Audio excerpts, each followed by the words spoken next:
మామూలుగా ప్రతిపక్షం అంటే ప్రభుత్వం చేసే అక్రమాల్ని, తప్పుడు నిర్ణయాల్ని, ప్రజా వ్యతిరేక విధానాల్ని ప్రశ్నించేది, నిలదీసేది, అంతే కదా? సాధారణంగా జరిగేది అదే కదా? నో, తెలంగాణలో జరుగుతున్నది వేరు. ప్రతిపక్షమే ప్రశ్నించబడుతోంది. ప్రశ్నల తాకిడికి తల్లడిల్లిపోతోంది. తాను అధికారంలో ఉన్నప్పుడు పాల్పడిన అక్రమాలపై నిలదీయబడుతోంది. అది బహుముఖంగా. అడ్డగోలుగా ఫోన్ ట్యాపింగ్లకు పాల్పడిన పోలీసు విలనుడు రాను రాను అని అమెరికాలో హఠం వేసుకుంటే ఎలా రప్పించాలో మాకు తెలుసులేవో అని రకరకాల ఇంటర్పోల్ కార్నర్ నోటీసులిచ్చి అడ్డంగా కార్నర్ చేసి దాదాపుగా లాక్కొచ్చారు. ఇప్పుడు ప్రశ్నించబడుతున్నాడు. అది కాంగ్రెస్ కమిషన్. భయం లేదు, భాజపాతో హాజరవుతాను అంటూ హరీష్ రావు ఘోష్ ముందుకెళ్లాడు. ప్రశ్నించబడ్డాడు. నానా రకాలుగా కసరత్తు చేసుకుని మరీ వెళ్లాల్సొచ్చింది. సాక్షిగా కాదు, ఓ నిందితుడిగానే ప్రభుత్వం పరిగణిస్తోంది తనను. రేపో మాపో తెలంగాణ జాతిపిత, తొలి ముఖ్యమంత్రిగా కీర్తించబడే కేసీఆర్ కూడా అదే కమిషన్ ఎదుట ప్రశ్నించబడనున్నాడు. శుక్రమహర్దశ కలికాలం ఉండదు గదా. చేసిన అక్రమాలు నేల మీదకు తీసుకొస్తాయి, నిందితుడిగా నిలబెడతాయి, వేలెత్తి చూపిస్తాయి. అది టైం అంటే, అది డెస్టినీ అంటే. ఆ టైం ఎలాంటిదంటే సాక్షాత్తు కన్నబిడ్డే నీ చుట్టూ చేరిన ఆ కొరివి దెయ్యాల మాటేమిటి డాడీ అని ప్రశ్నిస్తుంది, నిలదీస్తుంది. మరి ఆ కన్న కొడుకు, ఆ వారసుడు తను ప్రశ్నించబడుతున్నాడు. ఫార్ములా రేసు బాపతు అక్రమాల మాటేమిటి? కొన్ని ప్రశ్నలున్నాయి, కాస్త వస్తారా అని ఏసీబీ మళ్లీ పిలిచింది.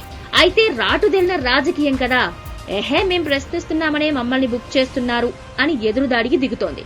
ట్యాపింగ్ దోషి పోలీసు కదా, ఇరకకుండా దొరకకుండా జవాబులు చెబుతూ అబ్బే నాకేం సంబంధం అని బుకాయిస్తాడు. తెలియదు, గుర్తులేదు, మర్చిపోయాను, పడికట్టు సమాధానాలు. రాజకీయం ఎలాంటి సమాధానం ఇస్తుందంటే రెండు కలిస్తే 6 కదా అంటుంది. అదే నమ్మాలని దబాయిస్తుంది. ఎలాగంటే 1,00,000 కోట్ల కాళేశ్వరం అప్పు ఎలా తీరుద్దామనుకున్నారయ్యా అని అడిగితే దాందే ఉంది, నీళ్లమ్మి కట్టేస్తామని అనుకున్నాం అని అలా అలవోకగా ఓ జవాబు అలా విసిరేస్తుంది. ఎవరికి నీళ్లమ్ముతాడు? రైతులకా? సాధ్యమేనా? మొత్తం తెలంగాణ సమాజం చెవుల్లో పెట్టడం కాదా ఇది?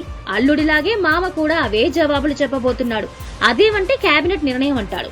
కేసీఆరే కదా మంత్రులు అంటే, ఇంజనీర్లంటే, ప్లానర్, డిజైనర్, సూపర్వైజర్ అన్ని ఆయనే కదా. అదే కేటీఆర్ ఏమంటాడు? ఫార్ములా రేసు నిర్వహణతో హైదరాబాద్ బ్రాండ్ ఇమేజ్ హఠాత్తుగా ఆకాశానికి ఎగిసిందంటాడు. అదే గొంతు ప్రపంచ సుందరి పోటీలను వెక్కిరిస్తోంది, ఆక్షేపిస్తోంది. రాజకీయం. సో ప్రస్తుతం తెలంగాణలో క్వశ్చన్ అవర్ నడుస్తోంది. పోనీ ఇంటరాగేషన్ సీజన్ అనుకోండి. ప్రశ్నల వడగళ్లతో పెద్ద ధరలు బొప్పిగడుతున్నాయి. సరే, ఇదేమిటయ్యా కేసీఆర్, నమ్మి నీకు 10 ఏళ్లు కుర్చీ అప్పగిస్తే ఇన్ని అక్రమాలకు పాల్పడ్డావా అని ప్రజలు ప్రశ్నిస్తున్నారు. అవును, ప్రతిపక్షం ఘోరంగానే తట్టుకోలేని రీతిలో ప్రస్తుతం ప్రశ్నించబడుతోంది. Question hour, quiz time, grill season, interrogation period, పేరేదైనా పెట్టుకోండి. అయితే దోషులెవరు? జరిగిన తప్పులేమిటో ఏసీబీలు, కమిషన్లు తేలుస్తాయి. మళ్లీ కోర్టుల్లోనూ క్వశ్చన్ అవర్లు నడుస్తాయి. బహుముఖ ప్రశ్నాధ్యాయం.